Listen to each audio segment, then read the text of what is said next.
আজি কেইটামান গুৰুত্বপূৰ্ণ কোৱেশ্চন আনসাৰ লৈ আহিছোঁ তোমালোকৰ অহাকালি এক্সাম আছে বিএ সেকেন্ড সেমিস্টাৰৰ সাবজেক্ট এছামিজ সাবজেক্টৰ কালি এক্সাম আছে তো এক্সামৰ কাৰণে কিছুমান গুৰুত্বপূৰ্ণ চমু টকা লৈ আহিছোঁ তো তোমালোকে চমু টকাখিনি তোমালোকে চাই লোৱা আৰু চমু টকা তোমালোকৰ 5 মাৰ্কৰ হয় তো তোমালোকে চমু টকা চাবলগীয়া কোৱেশ্চনটো হ'ল যে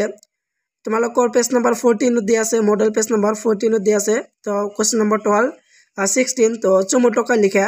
তো চমু টকা লিখিবলৈ কৈছে তো কোৱা নম্বৰটো চাই যাবা এক্সামৰ কাৰণে যে অসমীয়া ভাষা সাহিত্যলৈ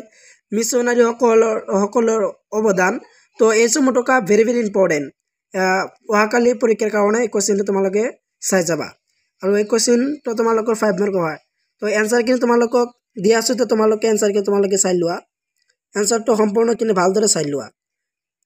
তো এই কোৱেশ্চনটো ভেৰি ইম্পৰ্টেণ্ট অহাকালি এক্সামৰ কাৰণে আৰু তোমালোকৰ হেভি ষ্টাৰ্ট আছে ইয়াৰ আনসাৰ সম্পূৰ্ণ আনসাৰখিনি তো চাই লোৱা আৰু তোমালোকৰ আন এটা গুৰুত্বপূৰ্ণ চমু টকা হ'ল যে চমু টকা মণিৰাম দেৱান তো মণিৰাম দেৱানৰ চমু টকা লিখিবলৈ কৈছে তো এইটো চাই যাবা পৰীক্ষাৰ কাৰণে অহাকালি যেহেতু তোমালোকৰ পৰীক্ষা আছে তো তেওঁৰ কাৰণে আজি ভিডিঅ' বনাইছোঁ তো তোমালোকে কোৱেশ্চনবিলাক ভালদৰে চাই যাবা আৰু কোৱেশ্চনৰ মাৰ্ক তোমালোকে 5 মাৰ্কৰ হয় তো ইয়াৰ আনসাৰখিনি তোমালোকে চাই লোৱা আৰু আছে আনসাৰ তো সম্পূৰ্ণ আনসাৰখিনি তোমালোকে ভালদৰে চাই লোৱা তো ইয়াৰ আছিল তোমালোকৰ সম্পূৰ্ণ আনসাৰ মণিৰাম দেৱানৰ সম্পূৰ্ণ আনসাৰ চমু টকা তো নেক্সট চাবা যে তোমালোকে কোৱেশ্চনটো যে যদুৰাম ডেকা বৰুৱা এইটো তোমালোকে চমু টকা চাই যাবা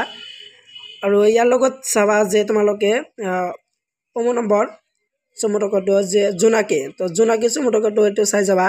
তো এছআইটা ভেৰি ইম্পৰ্টেণ্ট যেহেতু তোমালোকৰ এক্সাম অহাকালি আছে তো অহাকালিৰ কাৰণে এছআইটা চমু টকা ভেৰি ইম্পৰ্টেণ্ট তোমালোকে এইবিলাক ভালদৰে চাই যাবা আৰু মডেল পেজ নম্বৰ 16 দিয়া আছে তো এছআইটা চমু টকা ভালদৰে পঢ়ি যাবা আৰু নেক্সট আছে চমু টকা নেক্সটখিনি তোমালোকে চাই থকা তোমালোকৰ নেক্সট প্ৰশ্ন হ'ল যে মাইলৰ্ছ ব্ৰনছনৰ বিষয়ে তোমালোকে চমু টকা আহিব পাৰে তো এইটো পঢ়ি যাবা আৰু হেমচন্দ্ৰ বৰুৱাৰ বিষয়ে তোমালোকে চমু টকা পঢ়ি যাবা আৰু তোমালোকৰ প্ৰশ্ন নম্বৰ 4 যে চন্দ্ৰকুমাৰ আগৰৱালা তো চন্দ্ৰকুমাৰ আগৰৱালাৰ তোমালোকে এই তিনিটাই চমু টকা পঢ়ি যাবা আৰু নেক্সট আছে তো নেক্সট হ'ল 5 যে লক্ষ্মীনাথ বেজবৰুৱাৰ বিষয়ে পঢ়ি যাবা আৰু যতীন্দ্ৰনাথ দুৱাৰা এইটো পঢ়ি যাবা আৰু শেষৰ কোৱেশ্চনটো হ'ল যে চমু টকা যে জ্যোতিপ্ৰসাদ আগৰৱালা তো এইকেইটা তোমালোকে গোটেইবিলাক তোমালোকে চমু টকা চাই যাবা আৰু তোমালোকৰ শেষৰ চমু টকাখিনি এনসাৰ দিবলৈ সক্ষম নহ'লেও কাৰণ মোৰ ওচৰত কিতাপখন নাই তো তোমালোকে মডেলৰ পৰা বা কিতাপৰ পৰা চাই ল'বা নহ'লে গুগলৰ পৰা তোমালোকে চাই ল'বা এইবিলাক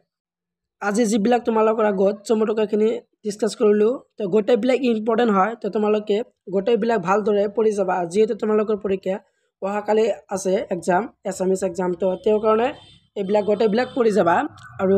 ভিডিঅ'টো এটা লাইক কৰি দিবা আৰু মোৰ চেনেলটো ছাবস্ক্ৰাইব কৰি থবা তো তোমালোকে সম্পূৰ্ণ ভিডিঅ' চাই থকাৰ বাবে তোমালোকক সকলোকে ধন্যবাদ জনাওঁ জয় অসম।